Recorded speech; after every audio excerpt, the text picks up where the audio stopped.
Pour cette édition 2020 de la Fête de la Science, nous avons droit à des visites de laboratoire, histoire de connaître les astuces et les techniques de nos chercheurs à La Réunion.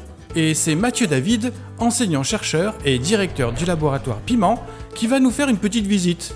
Ah oui, Mathieu est aussi passionné de surf.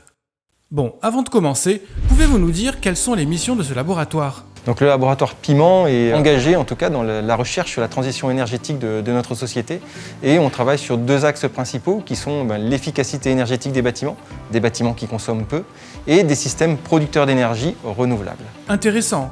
Donc vous étudiez les matériaux qui pourraient nous permettre de consommer moins d'énergie, mais aussi des moyens de produire de l'énergie renouvelable.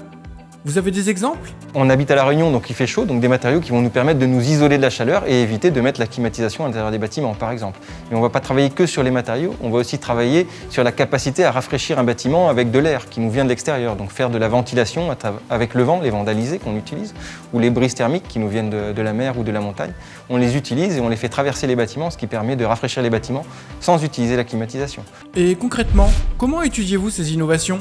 On a différents types d'installations, donc celles qui sont sur le toit, on étudie le vieillissement de technologies solaires. Donc ce qu'on appelle les technologies solaires, ce sont les panneaux solaires qui captent l'énergie du soleil. Donc ceux qu'on a actuellement en vieillissement, ce sont des panneaux photovoltaïques, donc ils transforment l'énergie du soleil en électricité. Et on regarde leur capacité à produire dans le temps, c'est-à-dire à garder leur performance de production dans le temps. Donc on regarde les phénomènes qui vont les dégrader, comme le soleil. Comme le soleil dégrade aussi notre peau à travers ses UV, il peut aussi dégrader les panneaux photovoltaïques, donc les panneaux solaires. L'humidité, elle peut faire entrer l'humidité et créer de la corrosion à l'intérieur des panneaux solaires. Ou ça peut être aussi tout simplement les cyclages de température, le fait que la température soit plus chaude la journée, plus fraîche la nuit. Donc ils vont aussi influencer la dégradation, le vieillissement de ces panneaux. Et c'est génial ! En fait, vous participez à rendre la vie des Réunionnais meilleure et moins coûteuse, tout en vous souciant de la santé de notre planète. Ah, j'adore l'idée.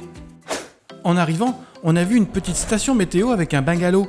Comme je suis curieux, j'ai demandé à Lionel Trovalet, ingénieur de recherche, de nous en parler un peu. Et Lionel adore la moto. Alors mon travail il est basé sur l'isolation thermique du bâtiment. Alors le but c'est d'avoir votre confort d'un point de vue thermique, tout en ayant le moins de consommation électrique. Donc on étudie pour ça un matériau qui est innovant, qui est constitué justement de matériaux à changement de phase. Ah ok, matériaux à changement de phase, le MCP. L'idée c'est de bénéficier d'un matériau qui soit passif, visant à réduire la consommation électrique pour l'application de la climatisation. Super comme projet!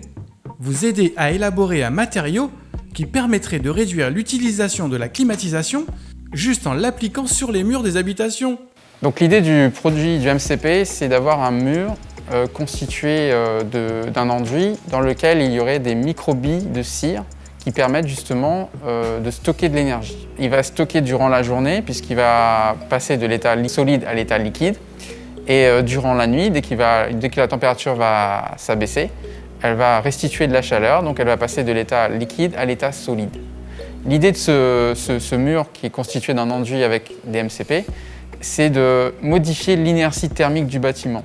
C'est-à-dire qu'il va générer un décalage de sensation en termes de chaleur qui va justement permettre de limiter l'action de climatiseur.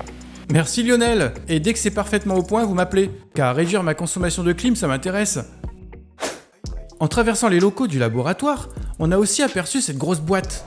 Et c'est Étienne Billard, étudiant en école d'ingénieur à Grenoble et stagiaire au laboratoire Piment, qui va nous en parler. Et Étienne est passionné de basket. Alors, qu'est-ce que vous faites de bien pour nous, Étienne ? Ici, j'évalue expérimentalement l'efficacité des systèmes de climatisation individuels pour le climat de La Réunion. Donc, via l'expérience, en utilisant le banc de test qui est derrière. Donc, cette grosse boîte sert à tester l'efficacité des systèmes de climatisation à La Réunion. Les normes sont données pour des climats européens et non réunionnais, donc l'humidité n'est pas prise en compte. Et aussi le climat général, donc il fait plus chaud et plus longtemps ici qu'en Europe. Donc il est nécessaire de réaliser des nouveaux tests ici. Bon, c'est vrai, c'est logique. Le climat en Europe n'est pas le même que celui de La Réunion. Bon alors, comment faites-vous pour appliquer les tests avec cette grosse boîte ? Donc la chambre gauche représente l'extérieur. Donc on peut imposer une température et une humidité via des ventilateurs et des radiateurs.